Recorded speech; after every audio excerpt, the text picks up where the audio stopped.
Iconic twin spires watching over Churchill Downs since the late 1800s. What about those mint juleps? Every year more than 100,000 are made here in Louisville across Derby weekend. Let's never forget the headwear. Extravagant hats, fascinators, feathers, you name it, you will see it.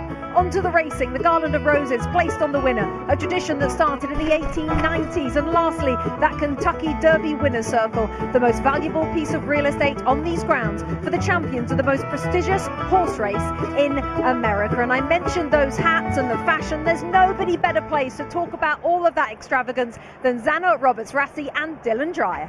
Thanks, Rebecca. I'm going to touch on the cold too, because we are seeing a lot more sweaters and scarves and jackets out here. This could end up being one of the coldest Kentucky Derbies since 1997. But we don't want to talk about the jackets, Anna. Let's talk about the hats. What are some styles you're noticing? Let's talk about the hat is the ultimate outfit maker. It is a quick cut to anyone's personality, and we're seeing two very different trends. Number one, the pillbox hat. So think like Jackie O 60s, super elegant, very refined. We've seen a couple of those. Haley over here has an awesome one on. It's just little with a little veil on the front.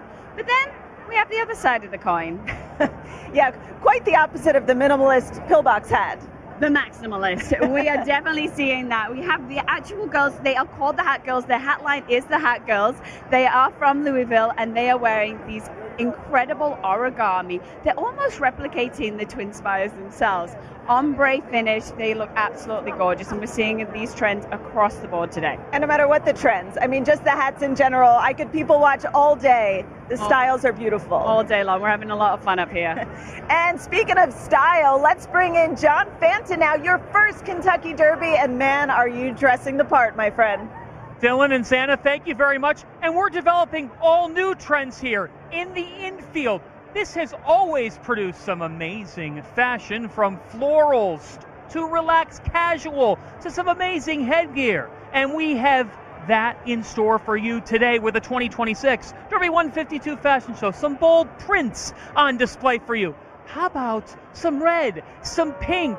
You want to bring the flair, and she did exactly that. Understanding the assignment with the hats. Nice little mint touch there. Some more hats here. A little peacock on the hat. She understood her assignment as well. And you know, Mike Tirico, when you come in the infield, you better hope that luck is on your side, and I think it is for us. Go Irish, and go John Fanta. Welcome to the Derby. Your hat is amazing, Fanta, but there are other hats that are right the equal of Johnny's. It's part of the story, part of the show. Come as you are, come as you want to be. Derby 152 on NBC.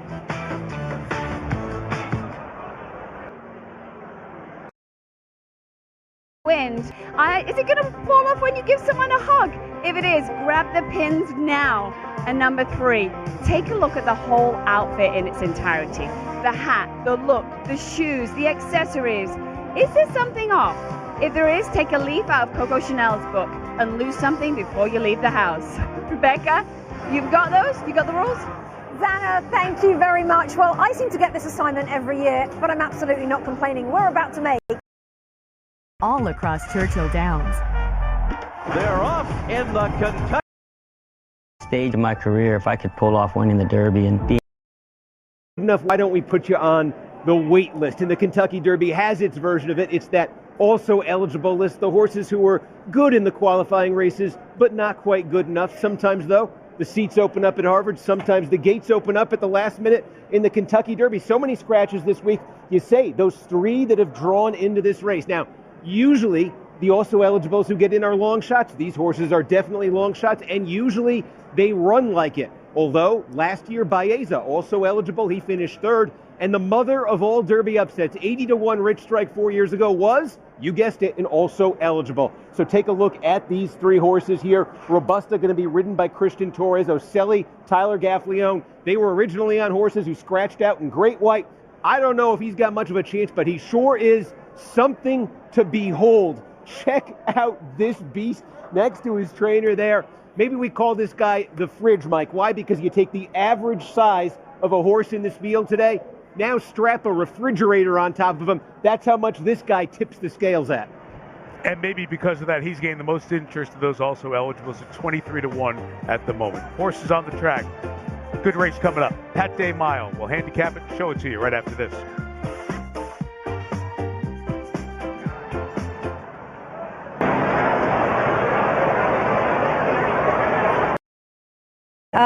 What about that finish? Oh my goodness. You know what? He broke a little. To Derby time as well. Good race coming up here. We'll keep a close eye on the two horses that are favored, the 1 and the 5, as we go upstairs to 1 and the 6, I should say, Larry Colmus, with the call of the Pat Day Mile. And they were the first two to go into the gate, Englishman and Crude Velocity. We'll see if they're the first two under the finish line as well, as Baytown Dreamer comes up to the outside stall to complete the line. Goes in. They're all in line. Ready for the start. They're off in the Pat Day Mile. Crude Velocity got squeezed back a little bit at the break, so advantage. The 17th stall, so moves us in one, but he's doing great. You know, it's a race that really anyone can win, and we just hope that we have a great showing, and most importantly, he comes out of it safe and healthy. Now, you are owning your relationship with this horse better than any other trainer, because you're in the scarlet and black of the Phipps family silks, and I just want you to show, if you can, the trainers. Here we go. Look at this. Specially custom-made trainers for Derby 152. Golden Tempos trainer, Cherie DeVoe. Let's hope you're hot-footing it to the winner's circle later. Fingers crossed. All right, guys. That's right. To use Nick's parlance, it's trainers for the trainer. We thank Cherie. We'll talk more about her story and her glass ceiling breaking Derby hopes here in a little bit. But let's talk about Englishman, the horse she has at 8-5 in this race with Crude Velocity. Two terrific horses, Randy. Mike, other than the Kentucky Derby and Kentucky Oaks, this is probably the most anticipated race of the weekend because of these two horses. Englishman, DeVoe has described him as a magnificent horse in all regards. She thinks he is just an absolute freak in terms of talent. She's even offered to bet Bob Baffert horse for horse. Englishman versus Crude Velocity. He has more speed, more early speed than Crude Velocity. Hence Baffert's comment about Crude Velocity needing to get out of the gate. And that could be the tactical advantage that decides it. But man, they're both talented. Yeah, minor injury in the fall, took him out of training, but good in the return in March when he had an allowance race by some 7+ lengths. Let's hear your thoughts on Crude Velocity.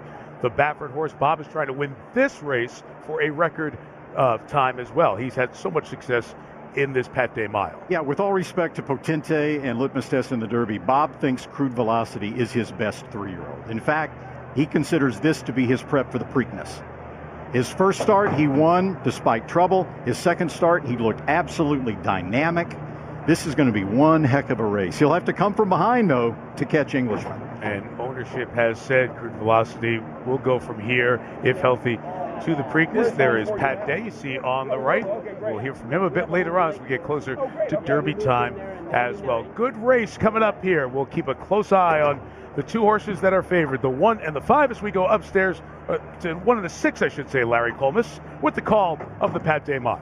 And they were the first two to go into the gate, Englishman and Crude Velocity. We'll see if they're the first two under the finish line as well, as Baytown Dreamer comes up to the outside stall to complete the line.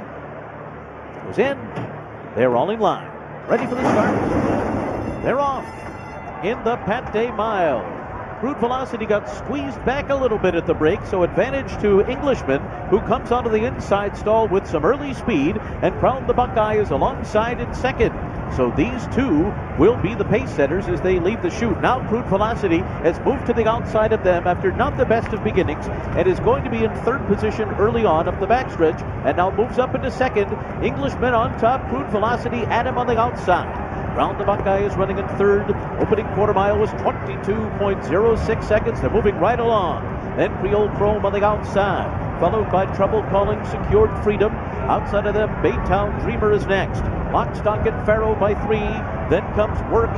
And at the back of the pack as they round the far turner, stop the car at one more Freud. 44.20 seconds for Englishman and Crude Velocity. They're a half length apart as they round the far turn. Englishman starting to get away. Crude Velocity, maybe that start catching up to him. He's almost a length behind now. It's 3 lengths more back to Crown the Buckeye, who will cut the corner in third, and they're into the stretch. Englishman in front. Crude Velocity still fighting hard on the outside. Down to the 8th pole. Englishman and Crude Velocity putting on the show we hope. Englishman on the inside clings to the lead. Crude Velocity goes on by. Crude Velocity has taken the lead from Englishman, and he will prove the best in the Pat Day Mile under Florent Giroux. They won it by 3 over Englishman, then stopped the car and secured freedom. Final time 1:33.87. Squeezed at the start, accelerating at the end. What a performance down the stretch to win this Pat Day